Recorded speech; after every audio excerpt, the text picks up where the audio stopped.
Borgu çan çıgar. Borguan çandı görgünde nekengin can çıgar. Atandın görgünde borguan çandı karasa.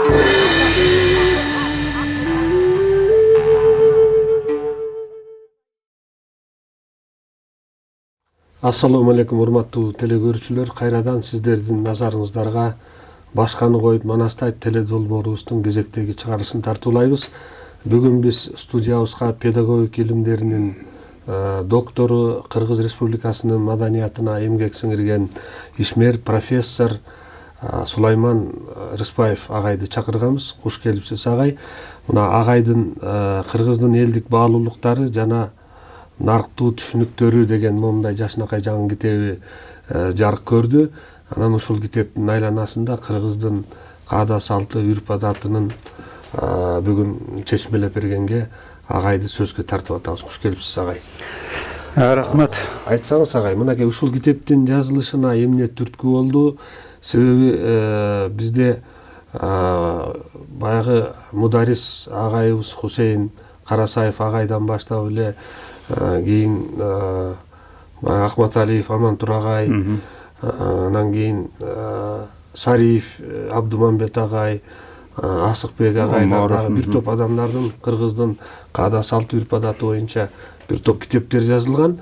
Ал эми сиздин кайрадан ушул темага кайрылып китеп жазышыңызга эмне себеп болду? Ушуга токтолсоңуз. Бул баягы себеп анан шылтоо деген да болот эмеспи? Мен ушул китепти жазуума себеп болгон ушул мен айылда чоңоюп, айылда кайра барып иштеп, эл менен кошо аралашып, ошол Борбордон эң алыста жайгашкан Токтогул районунун Саргамыш деген тоолуу чакан айылында жүргөндүн натыйжасы болушу дагы ыктымал деп эсептейм да.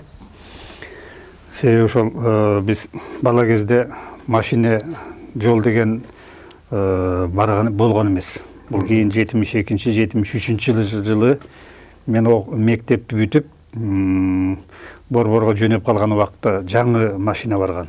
Ага чейин араба менен, ат менен, эшек менен, тай менен эле чоңойгон элбиз. Элибиз ошол байкасам, бүгүнкү күндөгү көз менен байкасам, Санниковдун жери дегендей эле Борбордон аябай четтеген, нукура элдик салт сана менен жашаган, элдик баягы ырым-жырымдар менен жашаган эл экен көрсө. Ошондогу карыялардын сөзүн бүгүн эстейм да. Көп баягы чоң апа, чоң энелер, чоң ата, чоң энелер ушулар баягы нукура элдик салттарды жазап, өткөрүп, нарктарды карманып, каадаларды жазап, ырым-жырымдарды жазап, бизди ошо менен чоңойткон экен. Ошентип, ошо менин жан дүйнөмдө ошонун бардыгы сакталып жүргөн экен деп эсептейм да. Анан көп нерселерди карыялардан албай калгандыгыма өкүнөм. Жүзбешикке чыккан Муса деген абышка аксакалыбыз өтүп кетти эле, чоң аталарыбыз. Көптөгөн карыялар өтүп кеткен. Ошолордун айтканы баягы магнит тасмага жазылып калгансып кийин анан эске түшүп атат да. Анан ушу китепке ушу бир жакшы шылтоо болуп тур да. Мен чын эсептесем, мына жакында эле 1-2 жыл, 1,5 жыл мурда айылга бир куда сөөктөр менен отуруп, анан карыялар бар эле, 90дан ашып калган, биздин баягы пенсияга чыккан эс алуудагы аксакал агайларыбыз бар эле. Отуруп, анан жаштар бар эле, конокто отуруп эт турап калдык. Эт турап калсак, анан сөздөн сөз чыгып отуруп, ошол биздин бир агайыбыз орус тилчи, орус адабияттан сабак берген, классикчи болгон, бизди окуткан, Москвада канча жыл жүргөн Токтомбет деген агайыбыз, балдар, мынау туурап аткан этиңердин туурамынын аты эмне деп атпайбы? Анан мага карап, ар кандай, бул майда туурап аттыр, бул кезек туурап аттыр. Бүгүнкү күндө эми баягы эт туурам деген азайып калып, эт тууранга эле маани бербей калып, ашканадан эле келиндер столго кое коюп майдалап келип бизди көндүрүп койбодубу? Көрсө туура эмес көндүрүп коюптур да. Анан ошол ишенен ай балдар, бу кыргыздын наркын каадаларын биле жүрсөңөр, шаарда жүрөсүңөр.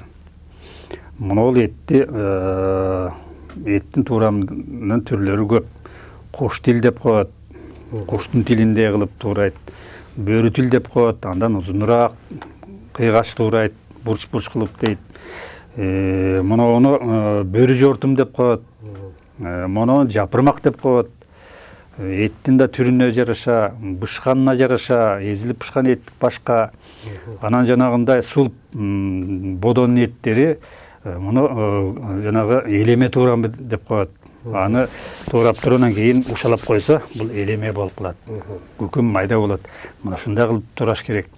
Карыялар менен отурганда эт тураганды үйрөнүш керек жаштар дегенде бизди уят кылып койду да. Анан кийин ошондон отуруунан шунун баардыгын байкап, баалап жүргөн өзүмө дагы жаңылык болду, өзгөчө жаңылык болду. Агай муну кайдан үйрөнгөнсүз десем, балам бул биздин чоң аталардын бизге калтырган ушундай өнөрлөрү. Эт туура деген бул чоң өнөр болгон. Хандар, бектер өзүнүн эт туурамчыларын ала жүргөн. Деп анан ошентип айтып калдым. Ошондон улам менен мен ушу майда чүйдө ушуларды жыйнап жүрөйүн деген бир ой келип, анан эт туурамдын түрлөрү деген бир кичине чакан жазып, анан маалымат жазып, Facebookка салып койсом, эл аябай кызыкты да. Ушундайлар болсо, сала жүрсөңүз, биле жүрөлү деп. Анан ошондон анан ушул китептин баягы түбү башталды да, шылтоосу.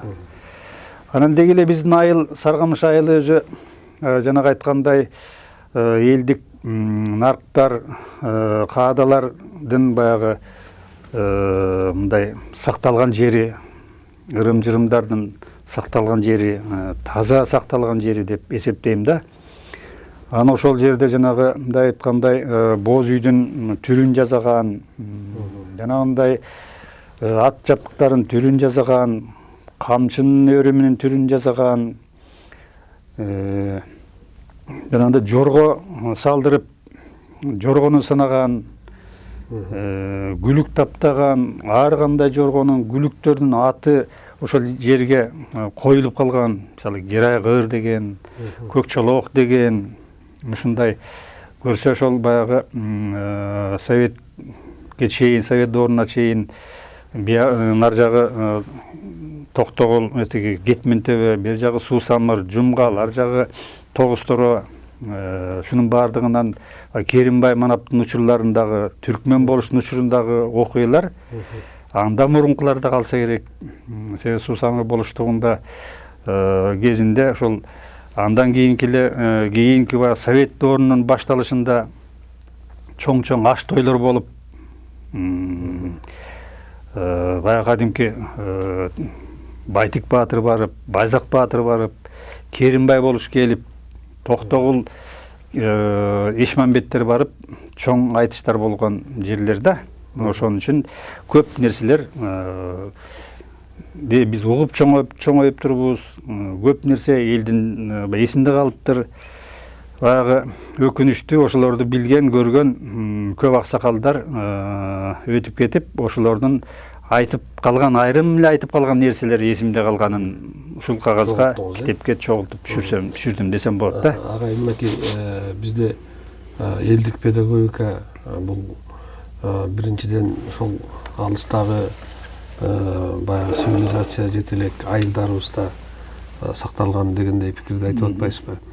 Негизи баягы сиз жакшы мындай Карасаевдин сөздүгүндө, башка дагы кыргыздын баягы түшүндүрмө сөздүктөгү сөздөрдө кандай баягы термин, кандай аталыштары боюнча айткан экенсиз. Анан негизи элибизде баягы каада салт деп коет. Анан каада менен салттын айырмасы кандай, ушуларды аябай жакшы ачыптырсыз да.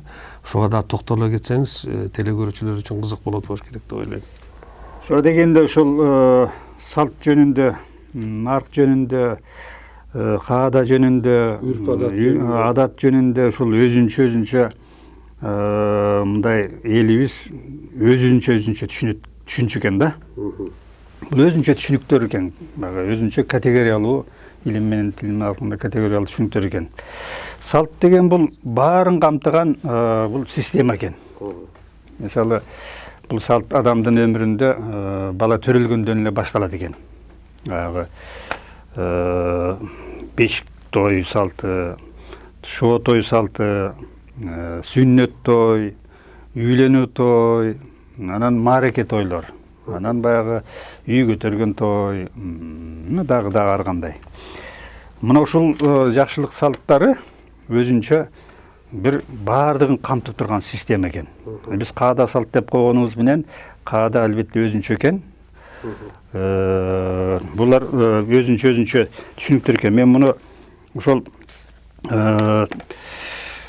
сөздүктөрдөн адегенде сиз айткандай сөздүктөрдөн издедим да. Бу Карасаев аксакалыбыздын сөздүгүндө бу кандай деп аталды экен десем, салт деле баягы традиция, нарктуу көрүнүш, айылдык каадалар менен ишке ашкан деп айтылган мүнөздөмөлөр бар экен. Общий эле сөздөр. Жалпы. Анан көрсө, муну мен Юдахиндин дагы сөздүгүнөн карап көрдүм. Бу кандай которду экен. Ал деле ошол деле салт, адат, традиция, кадимки эреже, турмуштук эрежелердин жыйындысы деген түшүнүктөр. Албетте ошондой болушу мүмкүн. Бирок ар бир өзүнчө түшүнүктөр экен. Мисалы, жогоруда айткандай, салт жалпы элдик мүнөздөгү менталдык эрежелердин системасы экен.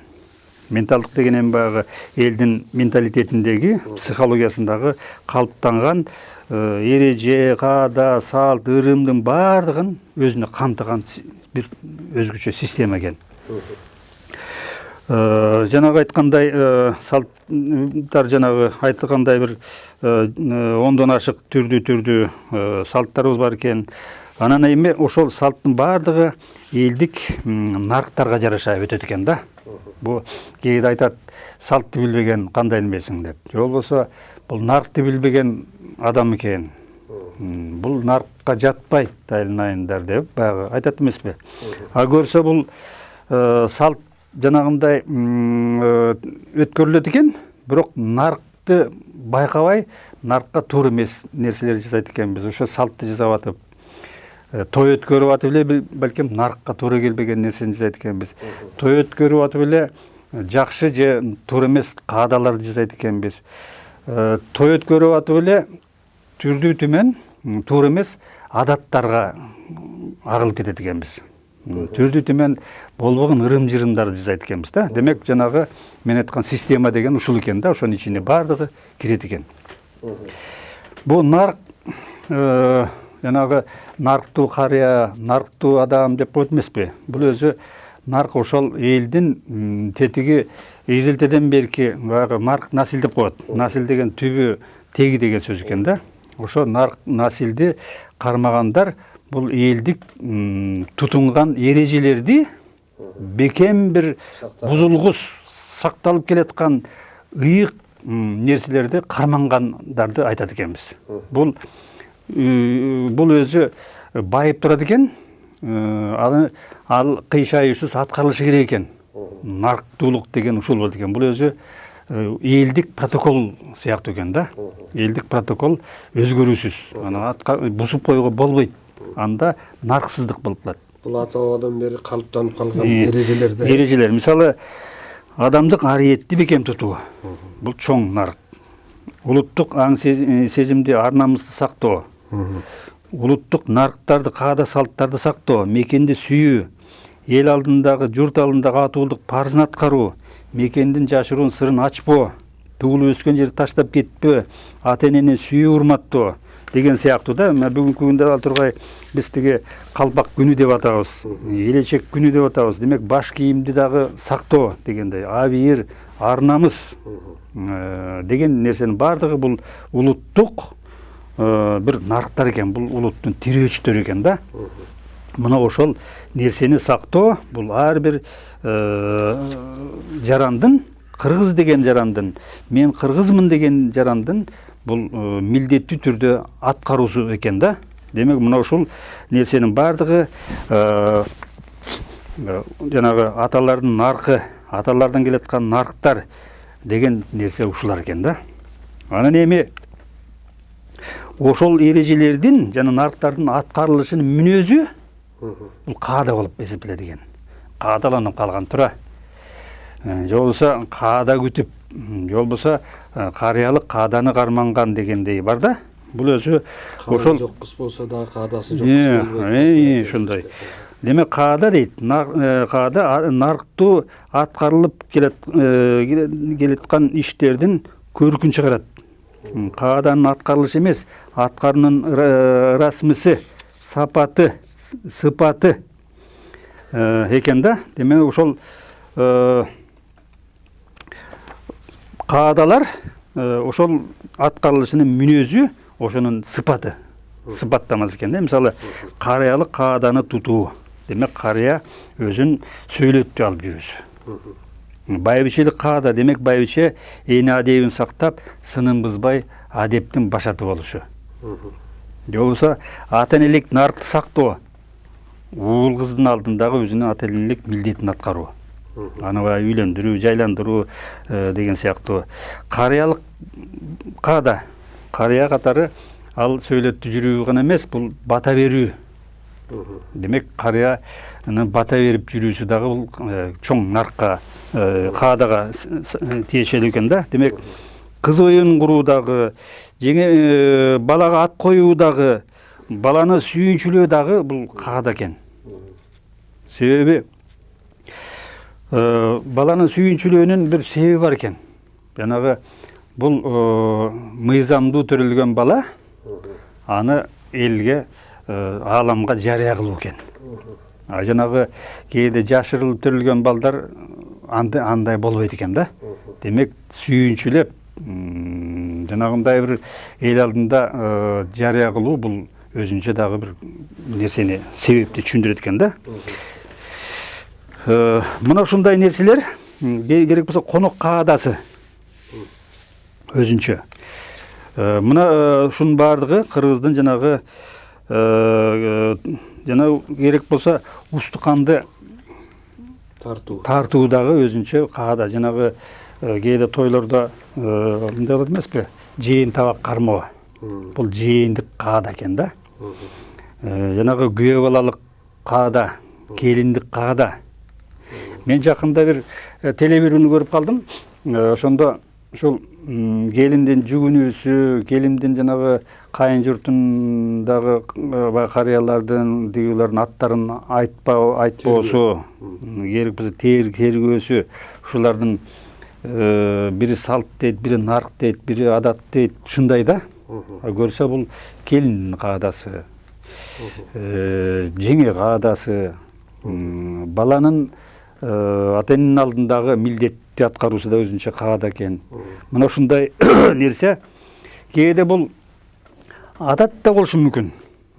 Бул мындай экен, адат менен каада кээде бири аткарылышы, бири өзү менен өзү турганы өзгөчө экен. Мисалы, келиндин жүгүнүүсү албетте бул кандайдыр бир себептен адатка айланып калган болушу мүмкүн да. Бирок ал келиндик кааданы аткаруу экен.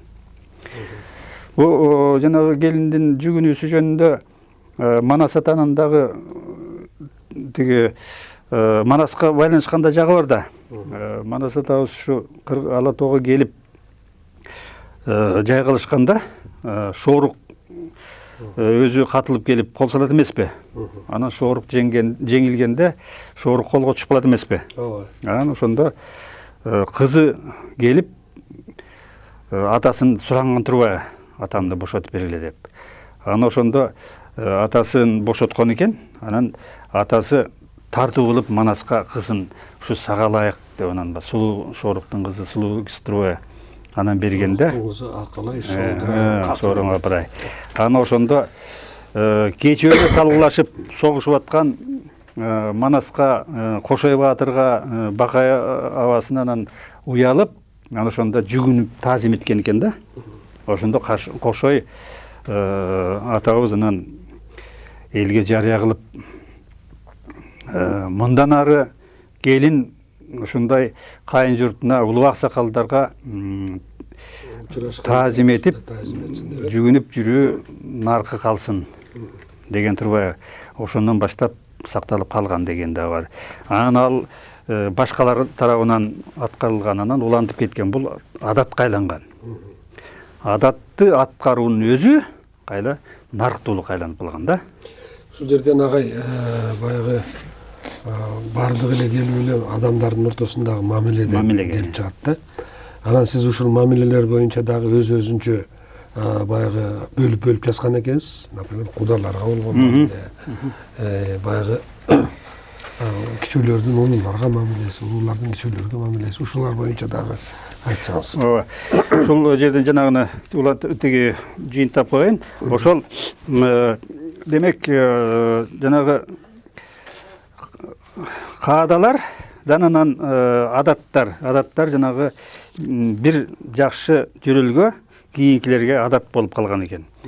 Кээде бир жаман жөрөлгө дагы кийинкилерге адат болуп калат экен. Ошондон адат дагы туура адат, туура эмес адат деген ушул экен да. Мына бүгүнкү күндө баягы аш көп болсо каада көп деген сөз бар эмеспи? Албетте аш көп болсо каада көп болгон. Бирок ошол дагы чегинен ашып кеткен нерсени дагы туюндурушу мүмкүн да. Мисалы бүгүнкү күндө мына куда күтүү. Куда күтүүнүн көп албетте адамдык сиз айткандай мамиле, адамдык нарк, каада. Ошондо да жанагы куда тоскондо аркан тозуу. Бул адат да. Бул эч кандай каадага кирбейт, салтка кирбейт. Бул адат. Куданы керек болсо түштөндүрүү деп атпайлыбы? Түнкү саат 3-те эле түштөндүрөт, таңкы саат 5-те эле түштөндүрөт, кеч 5-имде эле түштөндүрөт.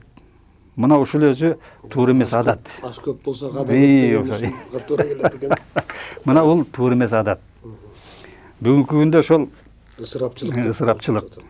Мына ушундай адаттар дагы кээде оң терс адат болуп калган. Мисалы, куданы узатып суу кечирген, же болбосо бел ашырган. Балким бул туурадыр. Жаман куда суу кечирет деп коет. Куданын жаманы суу кечирет. Мыктысы бел ашырат деп да коет эмеспи? Демек бул балким жакшы кааданын жакшысыдыр балким.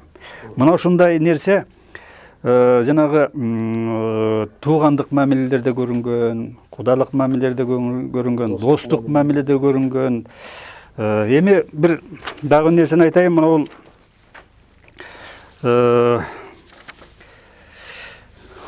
кудалык да бир кызык нерсе экен да. Бу кээде бул кандай куда деп коет. Мисалы, куданын кыз алган жагы болот, анан кыз берген жагы болот экен. Муну айрым жерлерде албетте куданын өзү хан куда деп коебуз. Куданын атасын чоң куда деп коет экенбиз.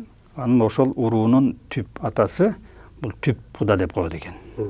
Анан баягы өтмө куда, кайчы куда, бел куда, бешик куда, дагы. Анан айрым жерлерде ошол кызды кыз алган жакты кул куда деп да коет экен. Кул куда? Ушул айрым жерлерде, биздин кыргыздын эле айрым жерлеринде кул куда деп коет экен. Сен кыз бергенсиң, төргө тур. Сенин кызыңды алгам деп. Мен сага колду куруп баргам деп. Сен мага колду куруп келгенсиң, сен ылдыйраак отур дегендей дагы бир айтым кептер бар да. Бирок өзү кыргызда андай болушка туура эмес да. Кызын бердиби, кызын алдыбы, кызын берсе, ошо кыз ошол жерде өнү өзүп атат, бала чакалы болуп атат, уругун учун улап атат, эне болуп атат, ошол жерде өз эне болуп атат, ошол жерде түп эне болуп атат, ошол жерде өкүл эне болуп атат, ошол уруунун энеси болуп атат. Демек ал баркталганга татыктуу да. Бирөөнүн кызын алса, ал кыз аркылуу ал өнү өсөт тукуму. Бул дагы демек бул жерде бардыгы куда сүйөк баркталууга тийиш да. Анан ушул Мен кээде бир байкап калчу болдум, мына бул достук мамилелер. Өткөндө Facebook'a бирөө мындай деп жазды да. Бир эки аял киши жазышып атат. Бирөө жазып атат, экөөбүз акыреттик доспуз деп аял киши айтып атат. Мен сени акыреттик досум деп билем. Биз 30 жылдан бери дос болуп келатабыз. Ылайым достугубуз улансын деп. Анан мен окуганан ошо Facebook'a жооп жазып койдум. Бул акыреттик дос деген бул болбойт эле, мындай болбойт. Акыреттик жар деген да болот. Бул эки аял затынын ортосундагы достук акыреттик деп айтылбайт. Бул Манаста бар десем, анан мага жазып ийиптир. Ошону түшүндүрмөсүн айтып койсоңуз түшүнүп алалы деп. Аны айттым, мен Манасты окусаңар эле табасыңар. Мисалы, Манаста кыз сайкалга өзү Манас атабызга катылып алып, анан кайра уялып алып, анан тиги Манас аялды кала турган болгондо, эме баягы бирөөндө Каныкейге үйлөнгөндөн кийин сайышкан деп калат. Бир жерде Каныкейге үйлөнө электе сайышкан деп айтат. Бирөөндө вариантында Каныкейдин жанында мен киммин, мен аны ниетин бузгум келбейт, булгагым келбейт деп барбай койгон деп айтат да. Эпосто ушундай варианттарында ар кандай айтылып жүрөт. Бирок кыргыз эл санжырасы деген ана Төлөк Төрөкан аксакалдын китебинде кыз сайкал боюнча аябай жакшы түшүнүк берген. Себеби кыз сайкал Манас төрөлө электе Манастын атасы Жакып Акбалталар ашык болгон кыз болгон да. Анда Манастан улуу турбайбы? Манастан бир топ улуу да. Анан санжырада айтылат, Манас атабыз баягы Көкөтөйдүн ашында, Көкөтөйдүн эмес, Ороздун ашында Манас төрөлө электен канча кыйр 30 жыл алдында кыз сайкалды алабыз деген эмелер болгон да. Бирок кыз сайкал ушунчалык баягы жигитчилик өнөрлөрдүн баарын тарткан жагынан, кылыч чапкан, найза сайышкан жагынан алдына жигиттерди да чыгарчу эмес экен да. Анан айткан экен, эгерде кимиңер мени аттын үстүнөн оодара сайсаңар ошого тием деген да. Же кылыч ташса, кылычты колуман түшүрө чапса ошого тием деген да. Же жааталы менин бир жериме тийгиз атса ошо тиейин деген. Анан Ороздунун 10 баласы баары ашык болгон менен батынып эмете алган эмес. Эми ошол жерде кийин Манас атабыз төрөлгөндө ошондо Ороздунун ашы өтүп атканда 16 жаштагы кыз экен. Андан кийин 34 жылдан кийин Манас атабыз төрөлгөндө 50ден ашып калган болуп атат. Анан Манас атабыз 16га чыкканда уже 70ке барып калган эне болуп атат да. Бирок кыз сайкал деген аты бар, эмеси бар. Анан баягы Турфанга келип ак куланы эметиш үчүн баба дыйкан менен отурукташып эметип калат да, эгин айдап. Анан 3 жылдай туруп калган экен. Анан ошондо бир күнү баягы аксакалдар менен ак куланы алып, айры баштап эметип алып, сатып алгандан кийин турганда бир чүмбөт кийген бирөө келип эле найза менен аттан көмөлөтүп кетет экен да. Анан баягы аттыны тура кайра мине калып атын эметейин дегенде Караменде деген аксакал аттын тискинин кармап, Манас балам эме кылбагын, бул кыз сайкал эжең экен. Манас келди деп күтүп, анан 3 жылдан бери саламга келбейт деп келген турбайбы? Бул эжең деген экен да. Анан санжыра боюнча анан Манас ата барып учурашып эжеге эме кылганда 70ден ашкан аял болуп атат да. Анан кандайча үйлөнөт? Бул Манас эпосунда Саякбай атада же башка Чокморовдордо кыз сайкалды жана андай эле кыз дегендей сыпаттап туруп анан эме кылып койгон да. Ошол себептен дагы тарткан сүрөтүндө дагы кыз сайкалды Манастан жакшына калып сүрөт тартып коёду. Эми баягы чыгармачылыкта ошондой кабыл алып калган экенбиз боло берет да. Бирок элдик санжыра менен эпосто эки башка айтылып атат. Бирок мен бул жөнүндө дагы ошол Санжырач Аксакалдан сурагам.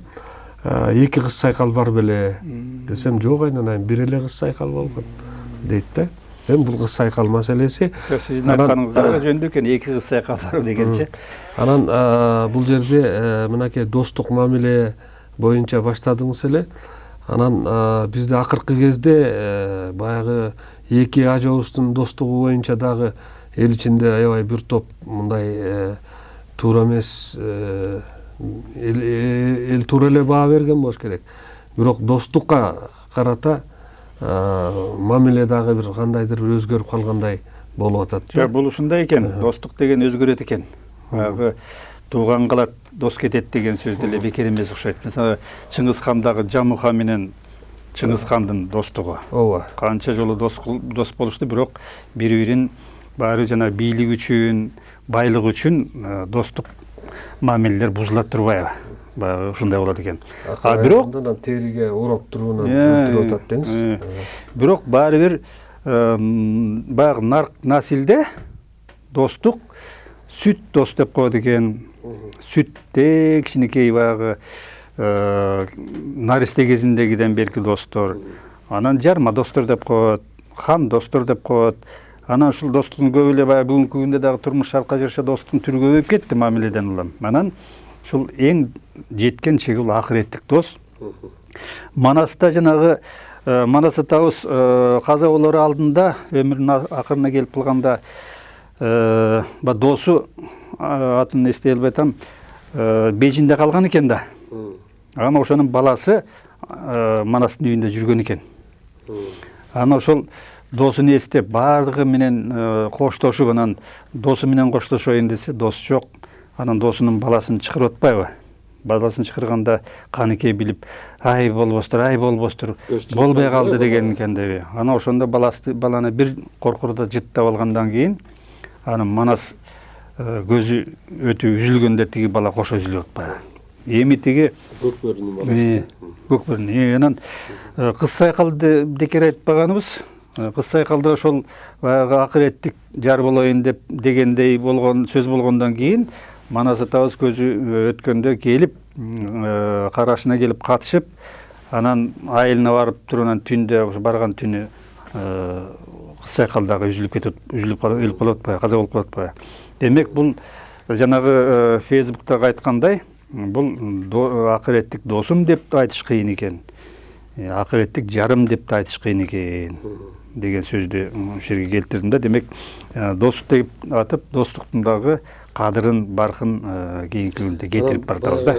Манас эпосунда деги эле кыргыз элинде баягы дос болгондо эненин эмчегин эмүү деп атпайбы? Ооба. Бул жерде Алмамбет келип туруп, чыйыр дененин эмчегин эмген дегенде биз түз эле түшүнүп алабыз да. Ал жөн эле баягы көкүрөгүнө башын коюп, апа мына уулуңуз менен акыреттик дос болдум деген нерсе эле болуш керек деп ойлойм да. Балким. Анан бизде баягы душман эгерде баягы жазасын алар турган мезгилде жан соогалап барып туруп, душманынын энесине корголоп барып эме кылса, бир жан соога берилип, анан ошондон кийин дагы баягы мындан арык бири-бирине кыянаттык кылбай тургандай мамиле болгон деген дагы элибизде мына эпостордо, чыгармаларда ушундай бир салт бар да. Эне ушул экөөнүн дагы жакындаштырып кое турбайбы? Эненин дагы касиетинин бир жагы бар экен да. Мындай нерселер турмушта чын эле көп эле экен. Могу дос күтүү жөнүндө да бир кызык ойлор бар да. Элде турмушта бар экен. Досун мисалы жакшылыгына тоюна чакырса, досун алда кайдан бир чоң кечүүдөн тозуп, же болбосо белден тозуп алып, алдына улак тартып таштап, өпкө чаап, алыстан аман келдиңби деп. Анан досту күтүп алуу наркы ушундай экен да. Бул элде ушундай дос күткүлө, ушундай дос болгула, ушундай урмат сыйда жүргүлө, урматтап сыйлашып жүргүлө деген нерсе экен да. Анан ал ушундай жагы бар экен. Үйгө дос келгенде аттан түшө электе алдына килем төшөп, аттан түшүрүп алып ошо килемдин үстүнө тургузуп, анан кош келгенин сурап, жакшынакай учурашып, мына ушул экөө дос экендигин билдирип, элге жарыялачу экен да. Ошондо ошол достун буту тийген килем шырдак ыйык болуп калды дешиш экен да. Ушулардай дос болуп жүрөлү, ушундай урмат сыйда жүрөлү, сый урматтын үстүндө жүрөлү деп ошол достор бутун коюп отурган шырдакты килемди бирөө керек болсо кой берип, тай берип сатып алчу экен. Деги Манас эпосунда баягы Алмамбеттин көкчөдөн кеткенин угуп, анан Манас ата өзү тосуп чыгып, ат чаптырып, анан кийин сынап, баягы чоролорун үчкө бөлүп, бир бөлүгү менен Бакай батышка кетип, бир бөлүгү менен өзү чыгышка кетип, бир бөлүгүн баягы орто жер менен жүргүзүп, анан Бакай ата Алмамбетти тосуп келет да. Анан Манаска чабарман жиберип, анан Манас ата кокуй, мен Алмамбет менден биринчи келип күтүп калса сыйлабастык болуп калат экен деп, анан баягы шашып келген нерселери дагы ушул кыргыздын достук мамиленин чыңалышына кошкон бир чоң бир эпостогу көрүнүш десек болот да. Ушундай нерселер көп экен. Мисалы, бизде эр жигиттин 3 журту деп коет. Ата журту, тага журту, кайын журту. Бул өзү 3 журту менен дос адам эр жигиттин жашоосу чектелбейт экен. Бул дос журту деп коет экен. Анан устат журту деп коет экен. Бул дагы элде көп нарктуу түрдө сакталат экен. Мисалы, бир эл менен, бир айыл менен дос болсо, бир адам менен дос болсо, ошол эл досундай көрүнөт экен. Ошол досун сыйласа, ошол элдин ар бир өкүлүн сыйлагысы келет экен. Сүйөт экен ошондой. Бир айылда устаты болсо, мен ушул устатым ушул айылда деп, ошол айыл элин сыйлайт экен. Кадимки эле баягы Аксак Темир жөнүндө бир нерсе эстейм да.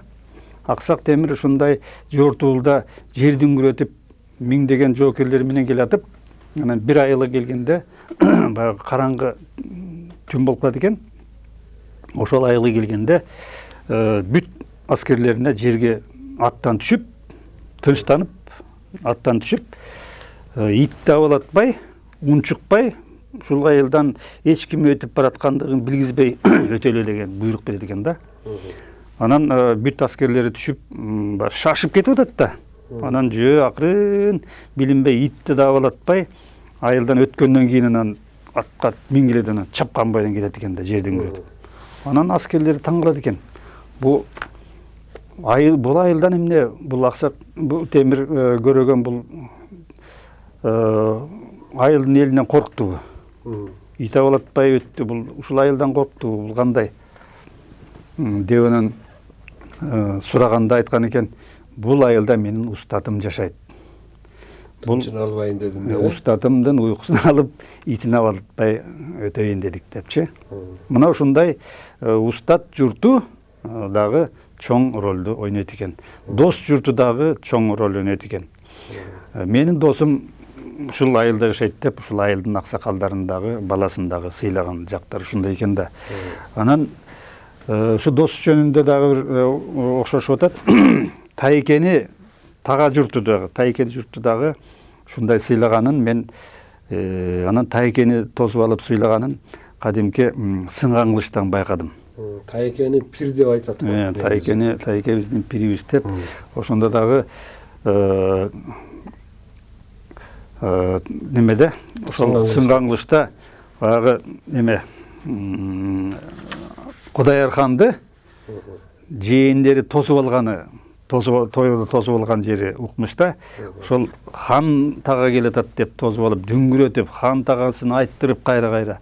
Анан килем тостуруп, хан таганы аттан түшүрүп, сыйлаганда ошол хан таганын таманы тийген килемди анан сатып алып, анан ошону мактанып атпайм. Мен хан турган, хан тага бутун койгон килемди, шырдакты сатып алдым деп, анан алып баягы кыргызча жууп, ушундай майлап шүнтөт баягы. Өзү негизи биз бүгүн жанагы Таңырканып айтып жүрбөйсүз, батышта баягы Никита Сергеевич туфли менен мынтип чаап токтотуп баягы ООНдун немесинде заседаниясында анан сүйлөп чыгып кеткенден кийин сразу эле ошол жерден бирөө чыга калып туруп баягы эски туфлини $20,000 сатыптыр. Аны сатып алган киши кайра аукцион кылып, аны $100,000 сатыптыр деп айтышат да. А көрсөк ушундай нерселер бизде Кыргызда деле болгон экен. Кыргызда деле болгон экен. Турмушта. Кыргызда. А бирок биз муну көп шардана кылбай, элге айтпай, баягы бирин экин билген адамдар айтып эле ошо боюнча калып кийде баягы айылдын өкмөтү барып отурса деле балам айыл өкмөтү болсун деп ырымдап, аким келип отуруп тамак ичкен кашыгыны вилкасына чейин кармашып, кешигин алып жеп, ушинтип. Ушундай да. Эми бул жерде дагы бир жагы бар экен. Мисалы, устукан берүү. Бул өзү чоң каада да. А бүгүнкү күндө биз устукан берүү каадасында унуттук. Ооба. Баштыкка салып кетмей жаман адат, бул адат, туура эмес адат болуп калды. Элдер, биздин карыялар, ой, мурдуңдурайын, ке балам, мен де карыя болуп жүр деп, этин устуканын берип, ала албай атса, атасы, мурдуңдурайын, аксакал чоң атаңдын устуканын ал, ооз тийүүчү жерден деп. Бул өзү элдик медицинада дагы айтылат экен, илимий медицинада айтылат экен, адамдын ошол шилекейинде дагы, шилекей аркылуу ген өтөт деген бар экен да. Демек, ошол тамагынын түйүн калтырып, небереме түйүңдү берип койчу аксакал деп дагы берет эмеспи? Ичкен кымызынын түйүн, ичкен чайынын түйүн деп ошондой, ошол аркылуу ушундай карыя болсун, ушундай жакшы адам болсун. Ал тургай жанагы ат койгондо дагы, бешикке салганда дагы, келинге баланы бешикке салганда дагы, келинге жоолук салындырганда дагы, балага ат койгондо дагы ушул касиеттүү деп эсептеген айылдын бир байбичесин, карыясын чакырып келип ат койдуруп, ошого бешикке салдырып, ошого ушундай адам болсун, ушундай жакшы кишилер болсун деп ошолордун колунан жанагындайларды жасатыш. Ал тургай жаңы төрөлгөн баланын тырмагын алдырыш, ушул адамдай өнөрлүү болсун деп өнөргө, жазуучуга, комузчуга барып тырмагын алдырып,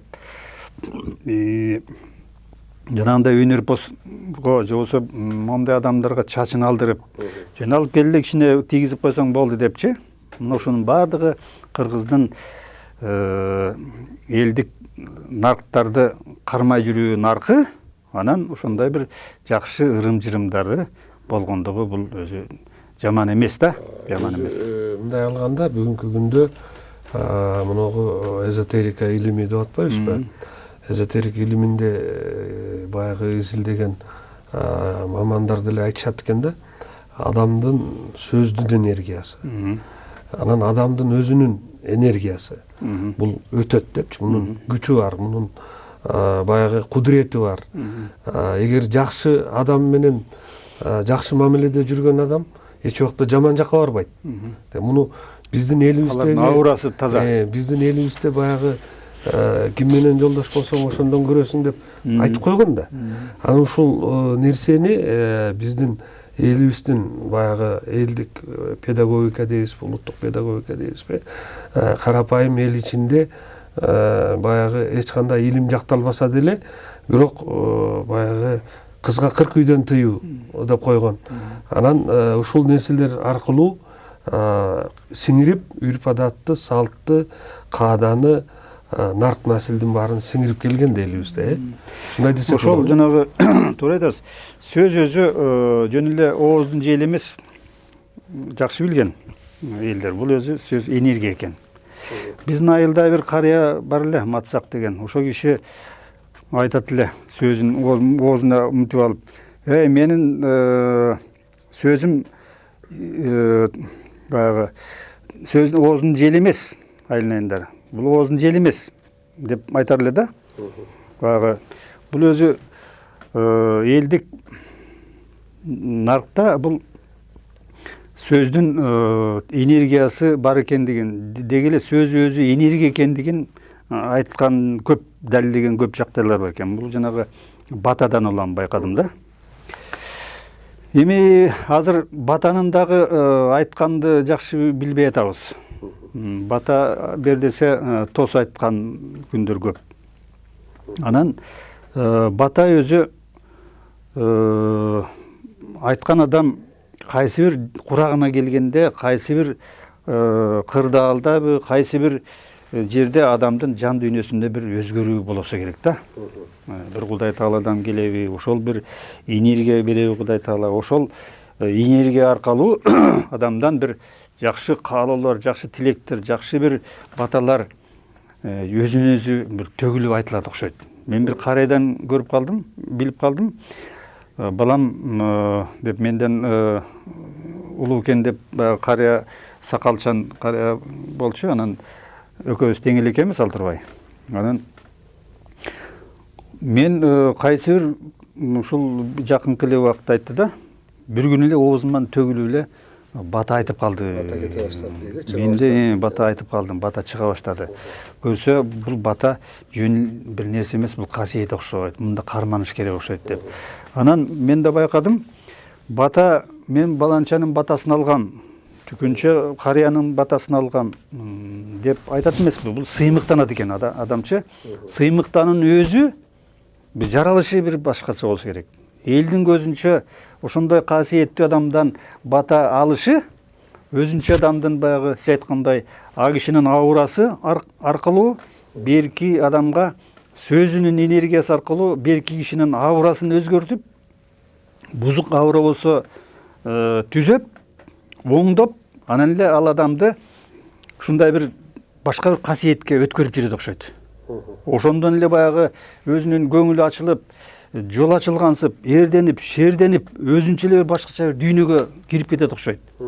Муну ошондон бала адамдын бата алган адамдын жан дүйнөсүндө бир өзгөрүү болот окшойт. Мен ушул бата алдым дегендин, бата алып бердим дегендин, ошондон кийин ишим оңолду дегендин нерсеси өзү ушундан окшойт да. Ошондо башкача бир сапаттык деңгээлге адамдын аурасын өткөрүп окшойт.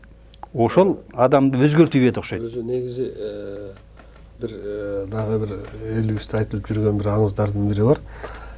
Бир жигит мыкты аргыма каты минип кетип атса, бир эшекчени абышка кетип аттыр да. Анан баягы салам айтат улуу кишиге. Салам айтса, алеге алып, анан балам кайда баратасың? Баланча жака баратам. Ой, мен да ошол жака баратат элем. Үзөңгү жолдош бололу дейт. Анан баягы кетип атышат, унчукпайт. Анан абышка сүйлөбөйсүңбү десе, менин бир сөзүм 10 000 дилде дейт экен да. Анан кызык неме го десе, айт берейин дейт экен да. Ошончо берсең анда айтайын, барган жериңден одулба, барып отурган жериңден одулба дейт экен. Анан унчукпайт. Одулбаганы кандай болот? Анан баягы бир аз акча берет окшойт. Анан дагы бир аз жерге баргандан кийин, ой, абышка сүйлөбөйсүңбү десе, айтпадымбы менин бир сөзүм 10 000 дилде деп. Десе, айт берейин дейт экен да. Анан көп элдин алдында бычагыңды чыгарба дейт экен. Бул былжыраган эме экен деп анан кийин баягы аргымактын жүрүшү менен эшектин жүрүшү эки башка. Анан алдыга кетип калат экен, барса бир жерде бир той болгон жаткан экен, анан баягы үйгө кирип, анан төргө отурат экен. Конок болуп. Анан улам баягы кишилер келе баштайт да. Келе баштаганда жылып отуруп баягы босоого барып калат экен да. Анан баягы эт келгенде баягы жакшы бычагы бар экен, бычагын чыгарып мынтип атса жанындагы киши көрөйүнчү деп анан ал көрүп анан анда мынтип келип анан баягы төргө келет экен да. Төргө келсе ошо бир вазир экен, сөйлөттүү киши, анан баягы бычак жагат экен да. Жаккандан кийин айтат экен, бул кимдин бычагы дейт экен. Анан баягы жигит меники дейт. Кайра сурайт экен, муну кимдин бычагы, уктуңарбы туугандар, кимдики дейт. Теги үнүм кичине пасыраак чыгарып меники дейт. Анан бир аздан кийин дагы баягы кишиникин карыянын сөзүн эстеп атат да. Анан меники дейт. Анан мына баарыңар уктуңар, бул бычак меники болчу. 2 жыл мурда урдаттым эле деп анан баягы жигитти алып барып зынданга салып коет экен да. Анан баягы зынданда жатса бир маалда түн бир окумда айтат, үн чыгат дейт баягы абышканын.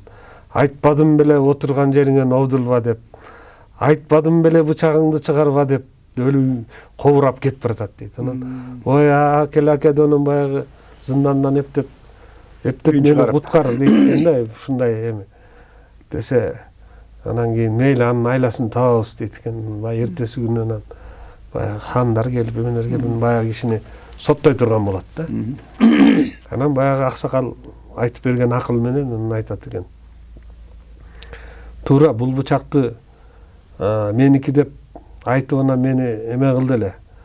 Эми Таксыр ханым ушул бычактын ээсин 2 жылдан бери издеп жүрдүм эле. Менин бир тууганымды ушул бычак менен союп кетти эле. Көрсө сиздин бажириңиз сойгон экен. Таксыр эми ханым жазасын эметип бериңиз дейт да, жазалап бериңиз дейт. Анан ошондо вазирдин баягы арам ою билинип, анан моюнуна алып, эч кандай эметкен жок эле, бул бычакты мен жөн эле мага кызыкканыман ушинтип койдум эле деп, бирок баары бир жазага тартылып атат да. Тиги аксакалдын баягы сөз айлакерлиги, сөз тапкычтыгынан улам кайра тиги жигитти куткарып атат да. Анан жанагы Ордуңан Обдулба дегени төргө барып отурду да. Анан улам киши келген сайын жылып отургандан кийин улагага барып калды да. Көрдүңүзбү?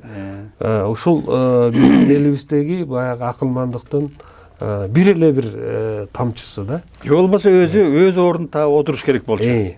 Карыялар келеби, улуу адамдар келеби, келсе кой ошол улар бияка отурсун, мен ордун бер деп өзүнүн ордун табыш керек болчу. Туура. Мына ушул нерсе дагы элибиздин баягы улуулугунун, элдик педагогиканын бирден бир баягы окуясы десек болот да, үлгүсү десек. Элдик баалуулуктарсыз, улуттук баалуулуктарсыз улуттук педагогика болбойт деп айтабыз да. Демек мунун бардыгы элдик педагогика, элдик баалуулуктар. Ушуларды биз баалуулук десек гана, биз педагогика катары, элдик педагогикалык бир каражат катары, курал катары, мектеп катары, даже элдик академия катары, элдик мектеп катары кабыл алсак, биз ошолорду анан үйрөнүп жүрсөк, ана ошол улутка тиешелүү адам болот экенбиз. Болбосо мен кыргызмын деген менен көп нерсени билбей калыш өзү көп осолдураак болуп калат экен. Өзү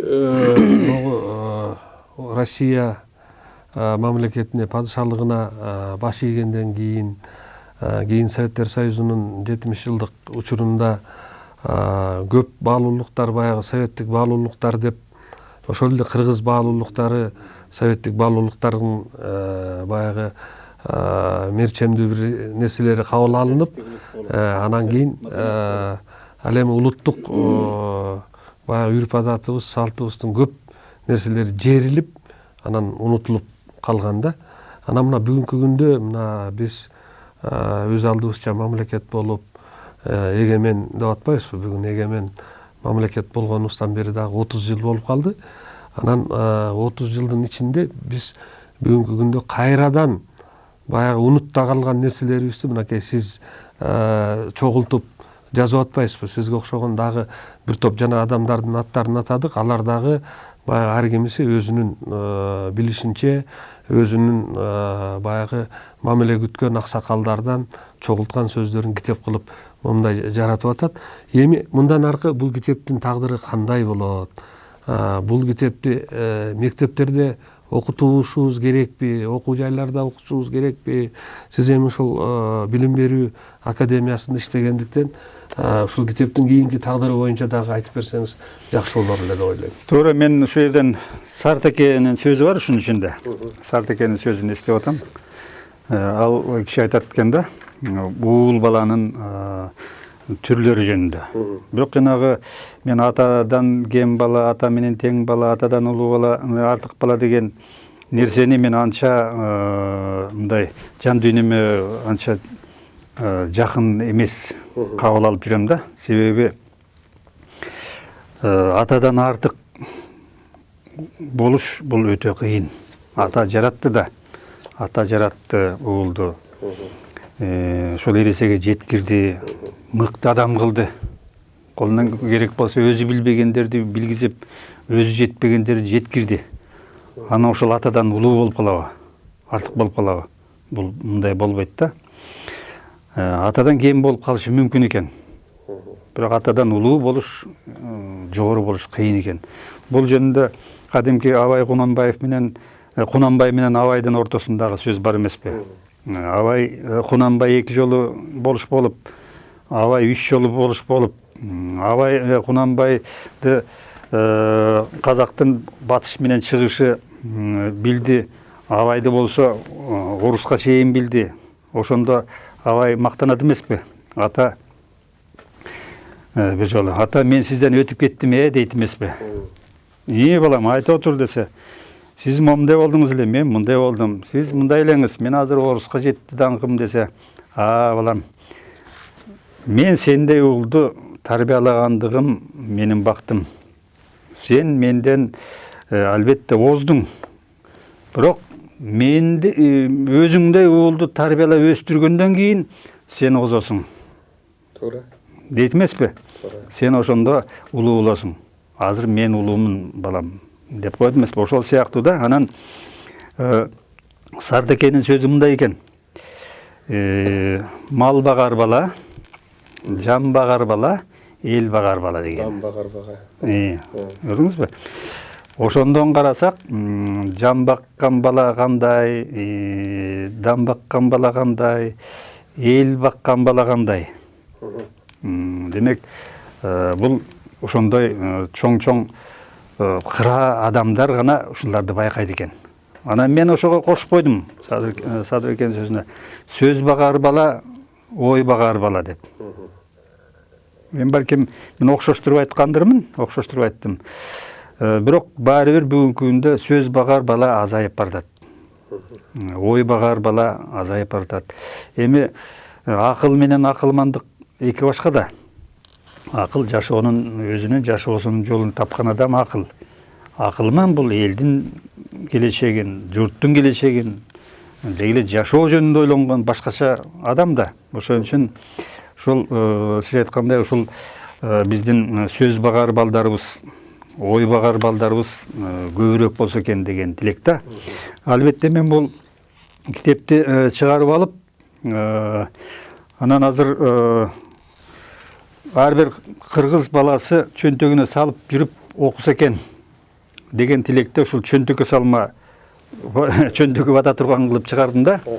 Мен бир сөз жөнүндө сөз деген китебим бар. Ошол китебимде тиги Лейлектин Газ деген айылындагы бир карыя айтты эле, мага кат жазып ийиптир. Балам, ушул сөз жөнүндө сөз деген китебиңди мен кончума салып алып окуп, карыялардын баарына окуп берип атам. Жакшы жазыпсың депчи. Ансырдай муну карыялар эле карап, улуулар эле карап койгондо жаштар карабаса болбойт да. Жаштар ушуларды биле жүрсө экен. Мен атайы ушуну жаштар үчүн деп жаздым эле. Ошондой экен. Анан кийин кайра өзгөртүп койсом керек эле. Жаштар биле жүрсүн, мектеп балдары биле жүрсүн деп. Мен айрымдардан угуп калып атам. Айрым жанагы иримдерде, класстан чыкаркы учурларда, иримдерде балдарга окуп берип, ар күнү бирден түшүнүктү айтып, балдар менен аңгемелешип атабыз дегенди угуп атам да. Ал тургай ошо алып, ошолордун баардыгын билбей туруп, билбегенибизди билип атабыз деп. Мындай жерде келиндер жөнүндө бар. Келиндер окуп алып, мен кайсы категориясына кирет болдум экен, таш келинминби же наз келинминби дешип атканы бар. Менин балам жан багарбы, мал багарбы, ой багарбы, сөз багарбы деп аткандарды угуп атам. Бул өзү ушундай жагдары менен ичине анча-мынчадан тарап атат да. Анан сиз айтмакчы, Билим берүү академиясында ошол элдик улуттук педагогика боюнча иштеген биздин бир адистер бар. Ошол улуттук педагогика улуттук нарыктарсыз жок деген сөз боюнча ушул айрым нерселерди окутса болот деген туура айтып атасыз. Шуну жанагы сөз менен азыктанган курак болот, ой менен азыктанган курак болот жаш адамда, үлгү менен азыктанган курак, китеп менен азыктанган курак деп коем. Демек ошондой куракта балдарга керек да, керек. Мен сиздин китебиңизди окуп атып бир ой келди да. Биздин азыр наристе балдарыбыз, кичинекей балдарыбыз негизинен баягы телефон аркылуу, анан теледеги мультфильмдер аркылуу тарбия алышат да. Көбүнчө жанагы Маша и Медведь, жана орустардын тарткан, анан жанагы Квадрокот деген дагы мультфильмдер бар. Ушулар аркылуу өзүнүн кругозорун кеңейтүүгө бир аракеттер жасалат да. Ал эми бизде муну биздин улуттук кинематографиябыз ушул китепти негиз кылып алып туруп, анан балдарга жеткиликтүү бир жакшы бир мультфильмдерди, бир тарбиялык мааниси бар бир телеберүүлөрдү жасаса болчу да экен деген ой келди. Бизде жанагы КТР каналында бир кезекте жана Акылай менен Актаң деп берчү эмес беле. Анан ушул персонаждарды эле балким өнүктүрүп, ушунда колдонсо балдар үчүн көп мындай пайдасы тие турган нерселер бар экен да китепте. Ооба, могу теле КТР азыр жакшы мамиле кылып атат, ошол жерде журналисттер. Ушуну радио вариантында ар бир түшүнүктү өзүнчө бир 5 мүнөттөн түшүндүрүп берип туралы. Жакшы экен деп атат. Ушуну жакында биз бир жолу передача кылдык, берүү кылдык. Аны эми ошону уланталы деп атабыз да. Ошол сыяктуу болгондо жана реклама сыяктуу, жарнама сыяктуу кайсы бир күндөрдө эми 3 мүнөт, 5 мүнөттө айтып турса, абдан жакшы да. Мына азыр жанагы Манастын эпостун вариантын раз жанагы Мен кыял жакшы жеткирип атат. Дагы ушундайлар болуп атат. Ушул варианттагы жаман эмес да. Анан кийин муну теле варианттын жасаш дагы керек деп сүйлөшкөнбүз, бирок ал ишке ашпай атат. Могу азыркы шартка жараша. Анда бир сүрөттүү кылып, анан балким карыяны тартып, жаш балдарды аралаштырып, анан бир ушуларды бир жеткирүүнүн бир формаларын ойлонуп атабыз. Баягы баланын туулганына эмес, турарына сүйүн деп айтат эмеспи? Анан бул сиздин бул китебиңиз бүгүнкү күндө баягы окурмандарга тарап атат, Кудай буйруса. Тарап атат. Анан ушул окурмандар биздин өзүбүздүн кандаш тектеш адамдарыбыз балдарын тарбиялоодогу, өздөрүн тарбиялоодогу пайдасы тие турган китеп экендигинде эч кандай күмөн жок. Анан сиздин чыгармачылыгыңызга ийгилик каалайбыз.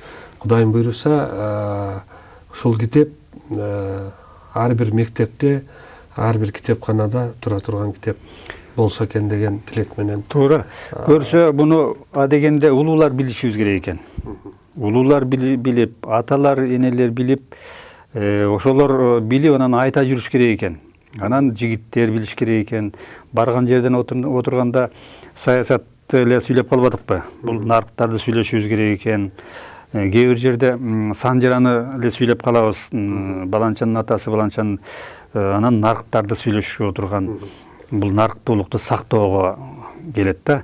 Анан мен сөзүмдү да бир нерсе менен бир жыйынтпам келет. Могу китепте бир жери бар, жанагы адамдын, ар бир адамдын сапаты.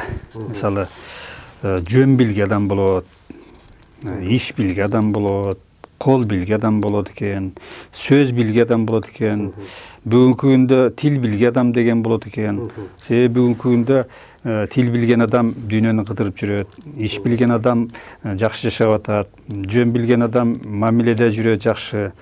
Ушундай экен да. Демек, кээде кишичиликтүү деп коет, билгиликтүү деп коет, билимдүү деп коет.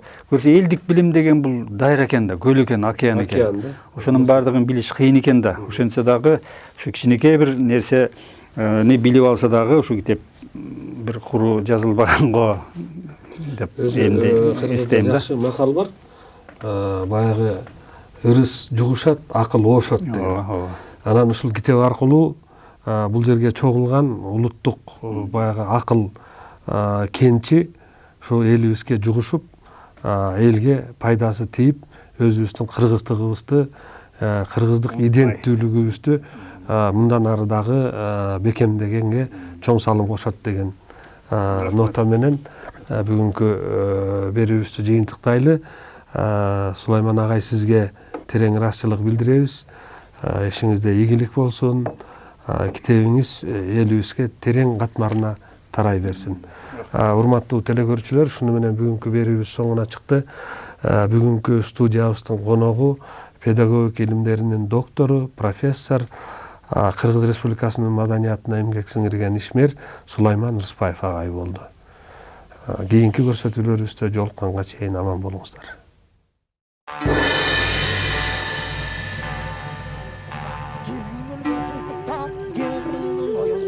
Kara deniz boyunda orgu çan çıkar.